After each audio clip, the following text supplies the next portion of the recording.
Bună, dragii mei! Bine ați venit, bine ați revenit! Eu sunt Meme și, ca de obicei, înainte de toate, vă reamintesc cât de minunați și de puternici sunteți. Astăzi voi face o citire generală colectivă pentru a vedea cu ce ne mai surprinde energia. Vă rog tare mult de aici să luați doar ceea ce rezonează cu voi și se aplică, se mulează pe situațiile voastre curente. Ce nu, să lăsați deoparte.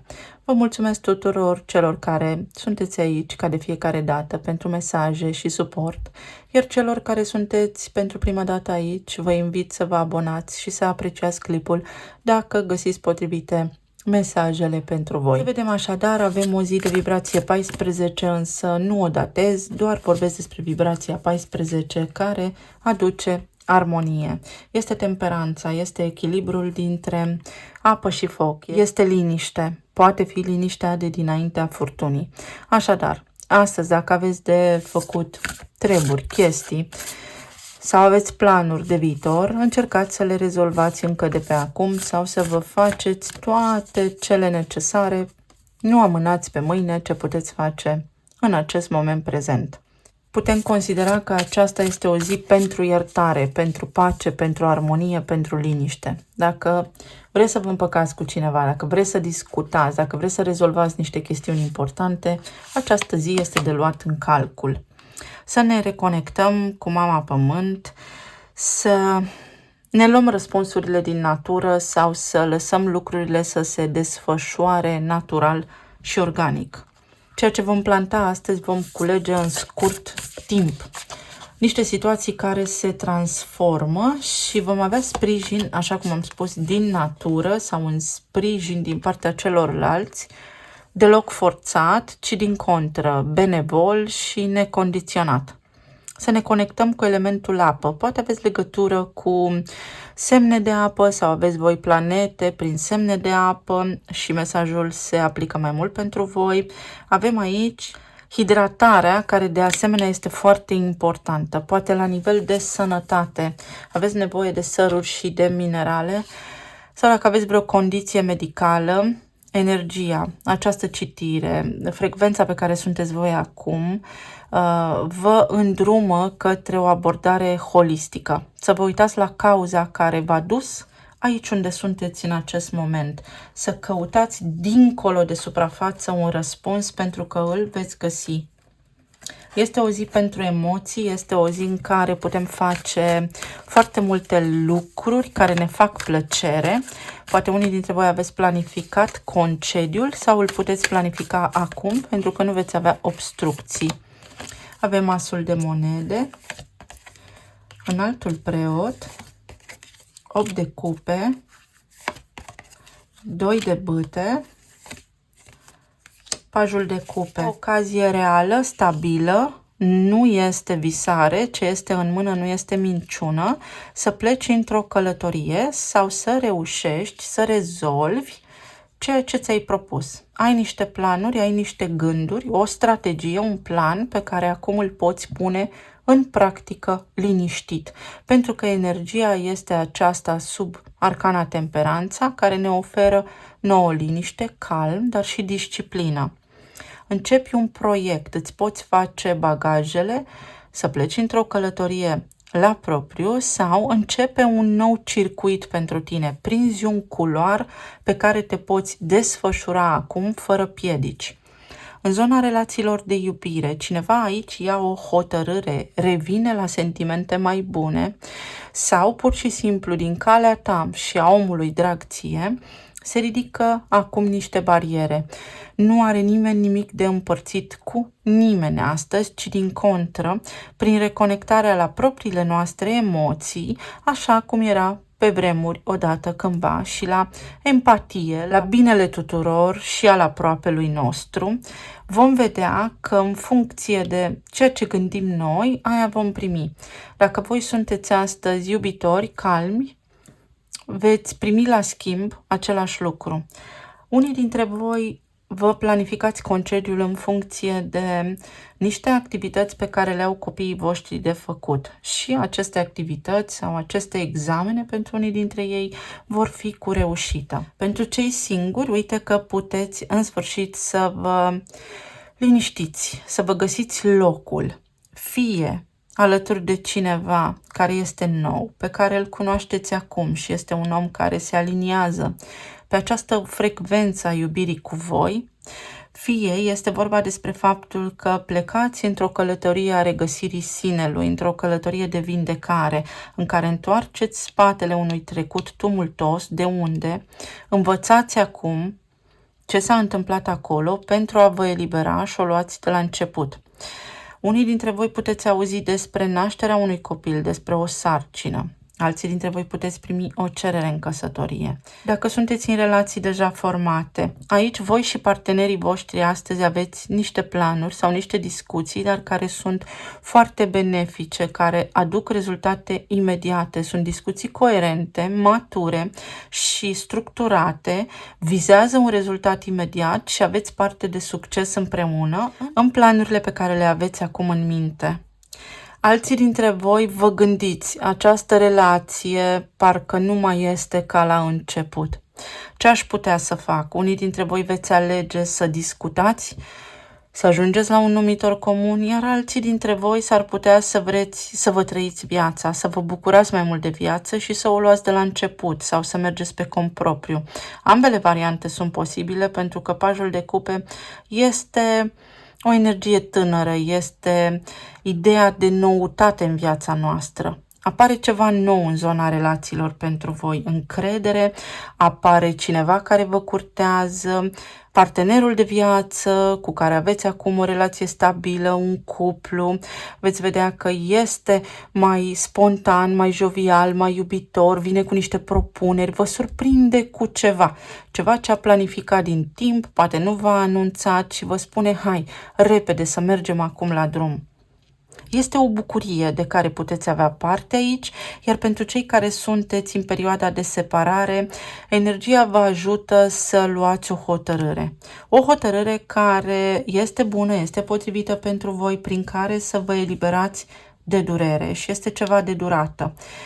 Întoarceți spatele unei așteptări, întoarceți spatele unei perioade de suferință, în care poate v-ați simțit singuri, în care poate ați făcut totul ca la carte și cu toate astea lucrurile nu au funcționat, pentru că a venit vremea să porniți pe un alt drum și este un drum unde veți fi iubiți, veți fi apreciați și veți vedea că și voi contați. În zona profesională, o propunere de creștere pentru unii în altă parte, o ofertă de muncă, dar în altă parte, la un alt loc de muncă. Veți avea de analizat ce să fac pentru că ceva vă încântă foarte tare. Vă surâde o idee și este bună, este de luat în calcul, o puteți analiza în liniște pentru că nu vă presează nimeni. Altora dintre voi vi se poate oferi un bonus, dar pentru că avem energia aceasta de taur, dacă avem taurul în casa a doua în astrogramă, asta înseamnă o creștere, o mărire, o promovare. În funcție de cum aveți voi viața în acest moment, puteți primi un bonus sau o promovare unii dintre voi. Pentru alții dintre voi este o diplomă, o cununare a succesului, o confirmare că nu ați lucrat degeaba până acum. Este o reușită a unui copil, dar s-ar putea să fie nevoie să schimbați o direcție, să refaceți un plan, să reevaluați un plan, pentru că trebuie să vă adaptați. Se cere aici sau vi se cere aici să fiți un pic flexibil, să analizați ceva, dar este acțiune. Trebuie cumva să acționați și să faceți un pas înainte, pentru că așa este acum cadrul și contextul. Însă fără stres aveți timp. La nivel de sănătate, asta este o zi foarte bună. Este o zi stabilă, este o zi prin care puteți face mișcare, vă puteți gândi la vindecare într-o altă manieră. Să vedem. Asul de monede aduce regina de bâte. O confirmare că lucrurile încep. Este vorba despre intenția cuiva vis-a-vis de voi în ceea ce vă privește și este o intenție serioasă, hotărâtă, indiferent de domeniul despre care vorbim, fie că vorbim despre relații, fie că vorbim despre zona locului de muncă. Înaltul preot și spânzuratul, ceva ce începe stabil și așa rămâne. Cine și-a dat cuvântul și îl respectă. Poate fi vorba despre o promisiune de promovare care acum se întâmplă, despre un bonus care acum se întâmplă, despre o situație care a fluctuat anterior, care acum se întâmplă. Acesta este arhetipul peștilor și aici îl avem pe Saturn, care urmează să retrogradeze. Cale liberă către manifestare, cale liberă către stabilitate. Ceea ce îți dorești tu devine posibil, atenție ce îți dorești, pentru că aia primești. Avem 10 de monede, 8 de cupe, pleci către ceva foarte stabil. Fie trebuie să pleci de la un loc de muncă pentru a te putea împlini la altul, pentru că așa poți obține o poziție mai înaltă, mai stabilă sau mai bine plătită, fie în sfârșit ți se recunosc meritele, ești recunoscut. La locul de muncă ți se oferă poziția pe care ți-o dorești, mărirea de salariu, fie este vorba despre armonie în casă, despre depășirea unui blocaj, despre unanimitate. Tu și partenerul tău, tu și familia ta ajungeți toți la aceeași concluzie și se plantează o nouă sămânță, începeți ceva, se lămurește o situație. 4 de cupe pentru 2 de bâte, niște planuri pe care înainte refuzai să le vezi sau în sfârșit vezi o soluție pe care înainte nu o luai în calcul. Este un fel de, uite, s-a blocat ușa, intră pe geam. Și îndrăgostiții. O alegere. Ai refuzat să alegi ceva, ai refuzat să faci ceva sau pur și simplu nu ai știut cum înainte. Acum ți se arată drumul, ți se arată calea. Acum vei avea de unde alege. Acum poți intra într-o relație, acum se pot liniști lucrurile, poți avea o concluzie, poți avea o discuție, poți avea ceva în zona relațiilor. La nivel de sănătate, este nevoie să te ocupi de corpul tău sau iei o hotărâre, ceva ce înainte nu voiai să faci, acum faci și dă roade, se schimbă ceva în starea ta de sănătate. Iubire adevărată. Iubirea adevărată apare atunci când tu mai puțin aștepți. Este o zi care are un element important de surpriză și care vine din adâncuri. Este elementul apă aici. Este o iubire de suflet sau este o soluție avantajoasă pentru toată lumea. Observator. Uite, la locul tău de muncă ești observat. Așa cum am spus, meritele tale, munca ta nu trece neobservată. Vei fi apreciat. Și studiezi o problemă. În zona aceasta a sănătății este nevoie să începi să te documentezi, să citești articole despre sănătate, despre ceea ce te frământă pe tine, pentru că există o altă cale. Vezi, aici nu este doar o posibilitate, mai există o soluție la care nu te-ai uitat. Pentru că poate nu ai fost motivat, poate ai fost apatic, poate nu te-a încurajat nimeni sau poate ai fost vulnerabil.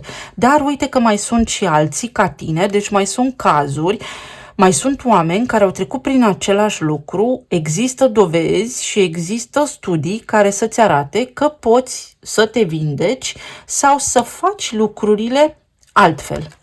Și aici această carte ne mai spune că învățăm din experiență că dacă te confrunți cu ceva în acest moment, este pentru că s-a acumulat acolo o încărcătură emoțională, s-au acumulat acolo gânduri care au format un egregor și sunt așa ca niște pitici care te tot hrănesc, dar cu ceea ce tu deja crezi. Poți să-i alungi, îi poți elibera în grădină, în adâncuri, pe mare, în apă. Apa purifică, dar apa și absoarbe. La nivel financiar, plătim facturile, uite, avem o creștere financiară, se văd meritele noastre, ne putem descurca, banii care ne plătesc facturile, creșterea care ne plătește facturile. Și decizii foarte importante. Sigur că da, pentru că avem alegeri de făcut cu acest 2 de bâte. Un plan, 2 opțiuni, dintre care acum o alegem pe cea mai bună pentru noi. Talismanele.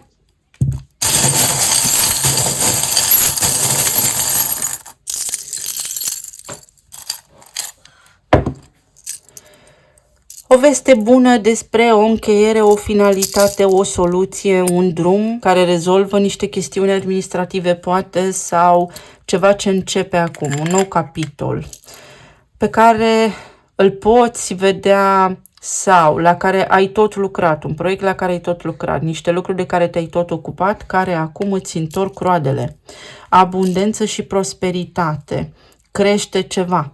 Atenție la orgoliu sau la oamenii orgolioși din jurul tău. Nu prea văd de unde ar putea apărea acești oameni orgolioși. Poate ai pe cineva în jurul tău, această regină de bâte, care s-ar putea să te tachineze, care s-ar putea să fie invidioasă pe norocul tău, pe carisma ta, pe binele din viața ta. Dar persoana aceasta s-ar putea să vadă negru în fața ochilor și nu este problema ta, o poți scoate din viața ta cu ușurință. Deci s-ar putea să ai un om, o persoană aici care ți-a tot pus piedici, de care în acest moment poți scăpa realmente, te poți elibera. În altă ordine de idei, a venit vremea să cureți blocajele și să fii optimist pentru că lucruri bune pot intra în viața ta, se pot manifesta în viața ta. Aici avem o constantă, tu ești constanta mea și fie ați petrecut foarte mult timp în casă sau este numărul 4, în aceeași cutiuță, în același fel de a fi, în același tipar de gânduri. Și a venit vremea să ieșiți din cort, din casă, din numărul 4 către 5. Avem în altul preot, către a explora natura, către a vedea mai multe lucruri prin altă perspectivă. Fără dramă. Vă eliberați de ceva, uite, o situație care se înfrumusețează. Sunt obosit. Cineva care a obosit să aștepte sau voi, vremea să faceți o schimbare. Ați tot mers cu aceeași mașină. Dacă o tot reparați, mai bine cumpărați alta pentru că investiția este mai mică decât dacă tot cheltuiți bani pe reparații. Sau ați obosit într-o anume situație. V-ați săturat de ceva. Schimbați locul, starea. Voi. Alții veți avea parte de o surpriză. După lungi așteptări. O surpriză. Ceva ce așteptați voi să se întâmple. O notificare, o veste care este bună. O veste care apare repede. Ceva ce vă schimbă complet starea. Ești raza mea de soare și vei străluci, uite, devii faimos, ești recunoscut, ți se pune microfonul în mână, ai un cuvânt de spus, poți influența pe cineva, poți schimba o situație, poți face ceva pentru tine acum, poți merge la un interviu, pentru că vei străluci. Porumbul și este o recoltă, îl culegi recolta unui câmp plin de roade. Te eliberezi de un sacrificiu și vine cu bucurie această eliberare. Pentru alții dintre voi, vedeți că s-ar putea să aveți nevoie de proteine, de omega, sunt pești aceia mici care se mănâncă cu tot cu oase și sunt foarte benefici pentru sănătate. Și aici avem inițiala F, un final. Un final care te bucură. Poate ai parte de o situație care este neplăcută în acest moment, dar tu, prin alegerea ta de a merge mai departe, vezi soarele și lași în urmă, uite, tot ceea ce nu a funcționat în urma ta rămâne doar umbra, pentru că te conectezi emoțional, mergi în altă parte, către tribul tău, către alt loc care te ajută să te dezvolți mai mult, către oameni potriviți, către un alt serviciu, către o altă țară inclusiv. Și te bucuri. Este un final, dar este și ceva frumos. Ceva care se schimbă în viața ta.